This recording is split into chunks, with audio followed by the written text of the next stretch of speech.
Hi, welcome back to my channel. Today we'll be making ogbono soup, and this is a very simple recipe to just follow, as easy as anything. And for this recipe I'm going to be using some goat meat, some stockfish and kpomo, some palm oil, ground ogbono, some smoked fish, some ugu and uziza leaves, some ground crayfish, seasoning cube and salt, chopped onions and roughly blended pepper. Before anything else, I'm going to heat my palm oil in a pan and saute some onions in that and just give it a little bit of flavor. Once it's a little bit fried, I'll pour this into my ogbono. I don't like to fry my ogbono, so I'll just put this in there and I'll stir it around to make sure there are no lumps. I just want to give my ogbono ample time to melt while I prepare the soup. So as I'm cooking, it's melting, so I'm going to just set this aside. And as usual, my meat goes in first. I'm going to be adding my kpomo to this because my kpomo is a little bit hard, so I want it to cook very well together with the meat.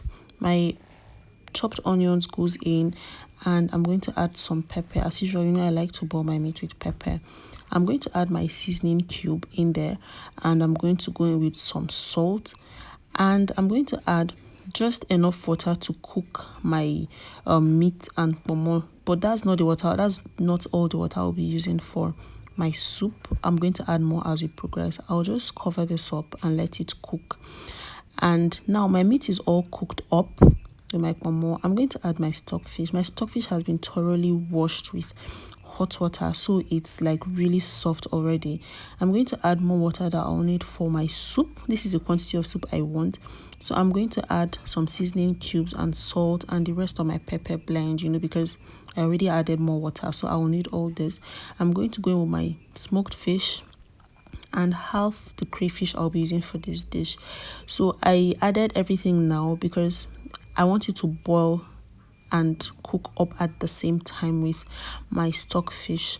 So I'll just cover this up and let it cook. So while that is cooking, I'll give my ogbono one last stir to make sure everything is all melted in.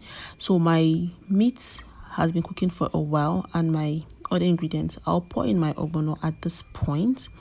So I'm going to stir this around so that it gets all mixed up with the stock.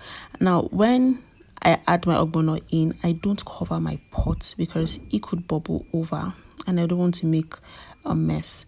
So I'm going to add in the other half of my ground crayfish and still mix this up.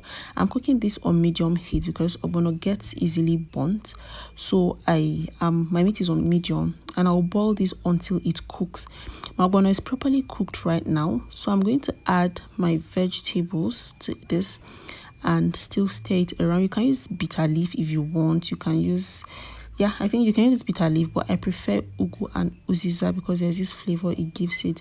And I don't like to fry my ogbono because I feel it doesn't get as slimy as it does like this if I boil it. And my soup is ready. You can serve this with any swallow of your choice. I'll be having mine with amala, so you can serve it with pounded yam, semo, or anything. Thank you guys for always watching, and if you're new, please do well to subscribe, hit the like button and turn on the notification bell so that whenever we post a new video you'll be alerted. Thank you guys for sticking around, and I would love to have you guys experiment and leave a comment below.